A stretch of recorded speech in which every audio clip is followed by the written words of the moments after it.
mengoperasikan kode blocks. Yang pertama di situ ada input studio, yang dimana sudah kita ketahui untuk memasukkan input atau output agar printf dan scanf dapat berjalan.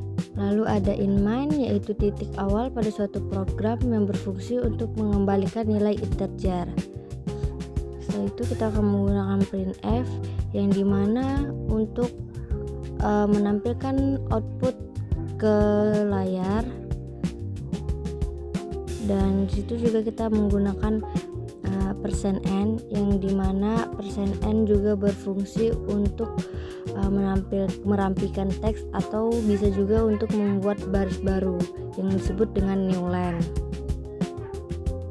Lalu ada printf kembali, yaitu langkah 1, pada angka berapakah counter akan dimulai, yang dimana bertujuan untuk suatu instruksi atau perintah agar user memasukkan nilai awal.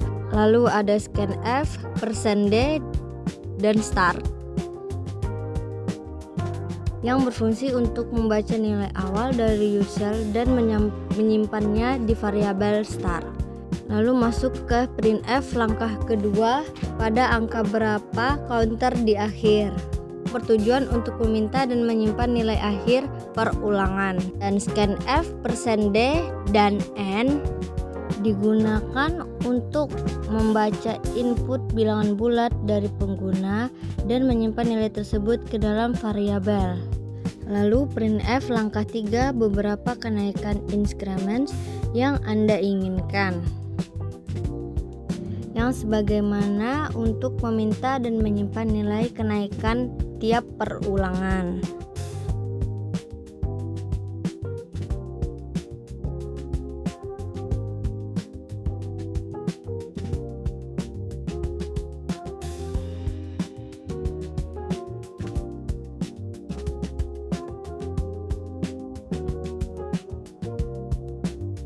Lalu gunakan kembali printf untuk menampilkan garis kosong dan judul hasil dari program.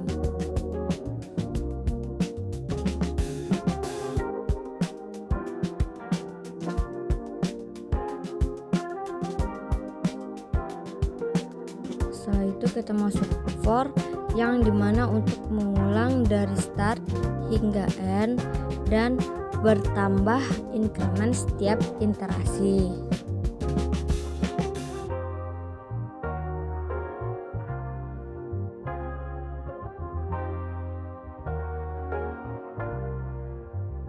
Lalu ada printf terakhir, menampilkan nilai counter setiap kali perulangan dijalankan. Setelah itu kita akan running apakah program tersebut berjalan dengan sukses atau tidak. Dan terlihat di sini ada satu kesalahan, dan yang dimana kesalahan tersebut itu adalah kita belum memasukkan nilai start, end, increment, dan counter. 4 variabel tersebut integer digunakan untuk menyimpankan nilai awal, yaitu ada pada start, lalu menyimpan nilai akhir adalah end, kenaikan nilai adalah increment, dan penghitung adalah counter.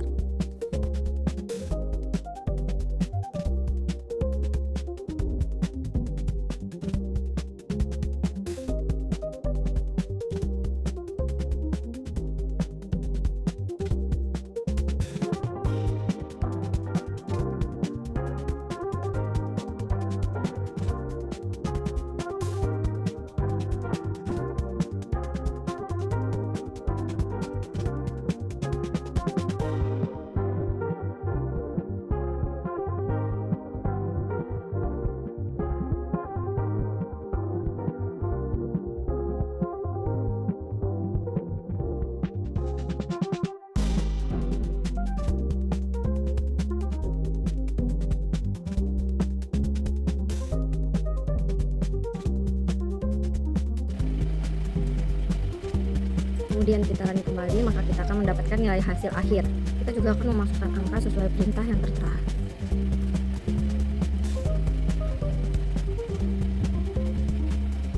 Di sini saya akan membuat proses dari flowchart, yang dimana kita akan menggunakan terminator, yang biasa disebut juga dengan permulaan atau akhir suatu program. Nah, lalu setelah itu kita akan menggunakan proses, yang dimana proses juga disebut dengan pengolahan data yang dilakukan oleh komputer.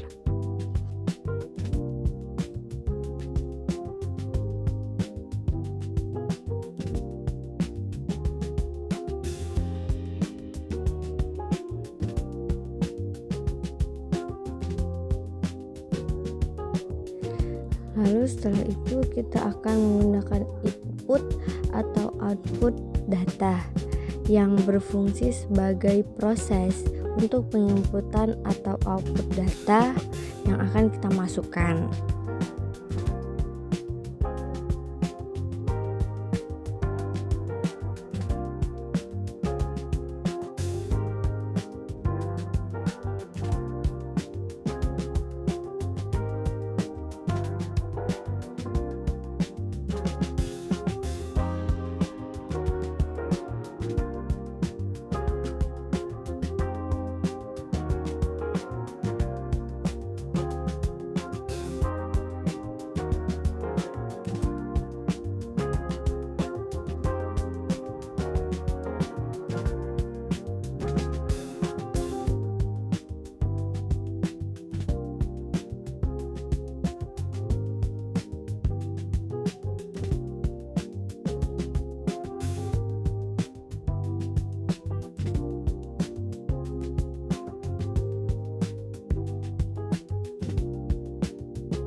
Lalu setelahnya lagi kita akan menggunakan decision, yang dimana decision berfungsi untuk pemilihan suatu proses berdasarkan kondisi yang ada.